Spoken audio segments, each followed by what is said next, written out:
یہ کہاں سے بشارتیں مل گئی؟ یہ تو صرف پیغمبر کا ٹائٹل ہے. وما كان الله ليطلعكم على الغيب ولكن الله يجتبي من رسله من يشاء. اللہ کی یہ شان نہیں ہے کہ غیب کے اوپر کسی کو مطلع کرے، وہ اپنے رسولوں میں سے جسے چن لیتا ہے ان کو غیب پر اطلاع دیتا ہے. آپ پیغمبروں والا ٹائٹل ان بابوں کے بارے میں کلیم کریں، کبھی کشف کے نام پہ، کبھی کرامت کے نام پہ. اب دیکھیے حضور غوث اعظم رحمۃ اللہ تعالی علیہ ایک مسجد میں، اپنی مسجد میں آ رہے ہیں، اپنے نالین شریف اتارتے ہیں، اپنی چپلیں اتارتے ہیں اور خلاف معمول ایک کام کرتے ہیں. چپل اتار کر ہوا میں پھینک دی اور ایسے پھینکی کہ کسی کو مارنے کا انداز ہو. اللہ اکبر. اللہ. بڑا عجیب و غریب معاملہ تھا. مریدین دیکھ رہے ہیں، حیران ہے کہ پیر صاحب نے آج یہ کیا معاملہ کیا ہے. لیکن خیر بات گزر گئی. ایک ماہ گزرتا ہے، پورا ایک مہینہ گزر جاتا ہے، ایک قافلہ آتا ہے اور وہ غوث اعظم رحمۃ اللہ تعالی علیہ کی وہی چپل اس قافلے کا سردار اپنے سر پر رکھ کر لا رہا ہے. واہ واہ واہ. مریدین پوچھتے ہیں کہ یہ چپل تو غوث اعظم نے ایک ماہ پہلے پھینکی تھی. کہتے ہیں کہ ہم راستے میں تھے، ہم نے دیکھا کہ ڈاکو آ گئے ہیں، وہ ہم پر حملہ آور ہوئے اور ہمارے قافلے کو لوٹنے لگے.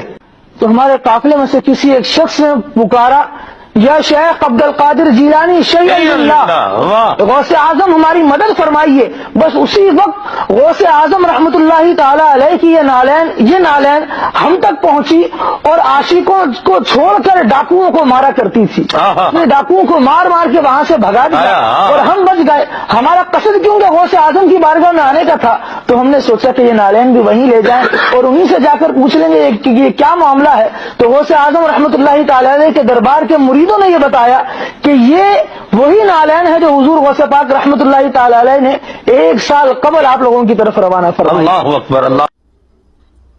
تو مذاق آپ کے بزرگوں نے خود اڑوایا ہے. ہم نے نہیں انہیں کہا تھا کہ آپ اس قسم کے واقعات اپنے ساتھ منسوب کریں.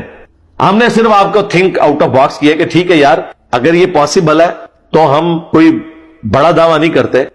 آپ لوگ کہتے ہیں ہمارے بزرگ روحانی آپریشن کرتے ہیں، تو ایک نومولود بچے کا روحانی آپریشن بغیر بلیڈ مارے آپ کر دیں، ختم کر دیں. اور ٹائم قیامت تک ہے. جو بزرگ بائی پاس کر لیتے ہیں، خطرے فیل ہو گئے نا آگے.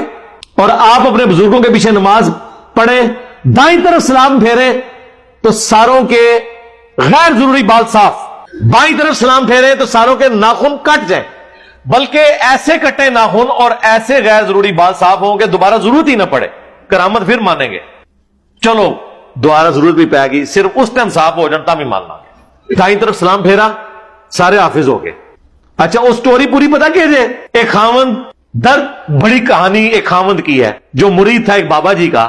اس کی جب شادی ہوئی تو اس کی بیوی جو ہے وہ حافظہ تھی. اس نے کہا میں تمہیں نیڑے نہیں لگن دینا جب تک تو بھی حفظ نہیں کرتا. تو ٹائم قیامت آ گئی. وہ گھبرایا ہوا جو ہے نا وہ بابا جی کے پاس پہنچا. بابا جی بابا جی بابا جی بابا جی بابا جی، ایک سوال ہے بابا جی، اگر آپ ہوا میں سونا نکال سکتے ہیں بابا جی تو دیش کی غریبی کیوں نہیں مٹا دیتے بابا؟ اور جب وہاں پہنچا بابا جی کے پاس، بابا جی بڑے پریشان ہوئے. تو ان کا کوئی نہیں بیٹا کر لیتے ہیں، تو فجر کی نماز میرے ساتھ پڑھی. تو فجر کی نماز جب انہوں نے پڑھی تو کہتے ہیں دائیں طرف سلام پھیرا تو سارے حافظ ہو گئے. یعنی وہ سارے اس قابل ہو گئے کہ اب وہ حفاظ لڑکیوں کے ساتھ شادی کر سکتے تھے. اور بائیں طرف پھیرا تو سارے ناظرہ ہو گئے، وہ ناظرہ کے ساتھ شادی کر سکتے. یہ مولویوں کی ساری سٹوریاں عورتوں سے، شادیوں سے شروع ہو کے اس کے اوپر ہی ختم ہوتی ہیں. یہ کرامت ہی بھی ہے پیچھے بیاہ بڑے ایسی کہ وہ ایک شادی ایسی عورت کے ساتھ ہوگی جو حافظ قرآن تھی، اس نے اپنے خامد کو نزدیک نہیں لگنے دیا. تو پیر صاحب کے پاس گیا تو انہوں نے سرکار اصحاب صفا اس طریقے سے اگر قرآن سیکھ جاتے تو نبی الاسلام ان کے اوپر ایفرٹ پٹ کرتے. مسند احمد میں حدیث ہے کہ جو قیدیوں کے چھوٹنے کا فدیہ رکھا گیا تھا نا، جو نہیں پیسے دے سکتے تھے وہ مسلمانوں کو تعلیم دیں، تو نبی الاسلام سلام پھیر کے حافظ بنا دیتے نا. اس طرح علم ٹرانسفر ہوتا ہے. جب ہم یہ کہتے ہیں وہ کہتے ہیں جناب ہمارے بزرگوں کا مذاق اڑاتے ہیں. بھئی بزرگوں کا مذاق تو آپ خود اڑواتے ہیں نا. جب آپ اس قسم کے کلیم کرتے ہیں تو آپ بیسیکلی یہی کچھ کر رہے ہوتے ہیں. ہمیں تو کہتے ہیں بشارتیں بشارتیں نہیں، آپ ڈائریکٹ احکامات کی بات کر رہے ہوتے ہیں. اب یہ جو چیزیں ہم اس لیے کہتے ہیں کہ آپ کو یہ پتا چلے کہ یار اس طرح دنیا کے نظام نہیں چلا کرتے. دنیا بقدر ایفرٹ ہے، دنیا کا نظام اس طرح نہیں چلتا. میرا معصومانہ سوال ہے، دنیا میں کوئی شخص پیغمبر کے سوا یہ دعویٰ کر سکتا ہے کہ میں کامل ہوں؟ تو پھر آپ خود ہی سمجھ لیں وہ کامل کس قسم کا ہوگا. اور یہ کون سی ایسی چیز ہے کہ آپ جج کر سکتے ہیں کسی بندے کے بارے میں کہ وہ بزرگ ہے یا نہیں ہے؟ یعنی کوئی اس کے اوپر اس طرح کا معاملہ آ جاتا ہے. انبیاء کو تو آپ جج کر سکتے ہیں, انبیاء کو تو مہر نبوت ہوتی ہے, مہر نبوت کے بغیر نہیں ہوتا پیغمبر. بخاری مسلم میں آتا ہے ہمارے نبی علیہ السلام کے بھی یہ دو شانوں کے درمیان کبوتر کے انڈے جتنا گوشت کا لوتھڑا تھا ابھرا ہوا, یہ پیغمبروں کی نشانی ہوتی تھی. باقی تو ان کا کردار اور وہ تو ساری چیزیں ہوتی تھی. بزرگوں میں کون سی ایسی نشانی ظاہر ہوتی ہے, یعنی جب وہ کپڑے اتار دیں. آپ دیکھ لیں وہ درکے والے پیر صاحب کے پاس ہماری ایکس پرائم منسٹر جایا کرتی تھی, بے نظیر بھٹو, بلکہ نواز شریف صاحب بھی جایا کرتے تھے. دوسری طرف ان لوگوں کا حال ہے, کوئی بیچارہ ننگے سر نماز پڑھ رہا ہے, اس کے سر کے اوپر ٹوپی پہنا دیتے ہیں, کہتے ہیں ننگے سر نماز نہیں ہوتی. اور جو سارے کپڑے اتار دے اسے کپڑے نہیں پہناتے, کہتے ہیں یہ پہنچا ہوا بزرگ ہے.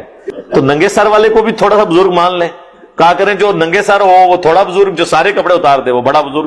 تو کیا کرائیٹیریا کیا ہے؟ باقی رہ گیا کسی شخص کو آپ نے جج کرنا ہے اس کی تعلیمات سے جج کریں کہ وہ کیا لکھ کے گیا ہے, امت کے حوالے کیا کر کے گیا ہے. مزار تو گرو نانک کا بھی بن گیا, یعنی کسی شخص کو امام بخاری کا مزار تو انڈیا پاکستان بنگلہ دیش میں شاید کسی بندے نے, کوئی رشیا گیا, ہمارے پرائم منسٹر صاحب پچھلے دنوں گئے تھے, انہوں نے وہاں پہ حاضری دی ہے. ادروائز تو لوگوں کو پتہ ہی نہیں امام بخاری کا مزار ہے کدھر ہے.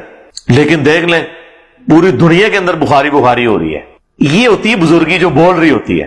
ہمیں لوگ کہتے ہیں بزرگوں کا احترام نہیں کرتا, یہ دیکھیں ہم نے بزرگوں کو اتنے احترام سے ان کی تعلیمات اپنے ٹیبل پہ رکھی ہیں. امام مسلم کا کسے پتا ہے کہاں پیدا ہوئے, کہاں فوت ہوئے؟ ہاں مسلم شریف آپ پوچھ لیں, لوگوں کو پتا ہے, ہاں جی مسلم شریف کتاب ہے. تو جو لوگ کنٹریبیوٹ کر کے جاتے ہیں نا بزرگ, وہ اپنی تعلیمات سے پہچانے جاتے ہیں, صرف لوگوں کے کلیم کرنے سے نہیں کوئی بزرگ بن جاتا.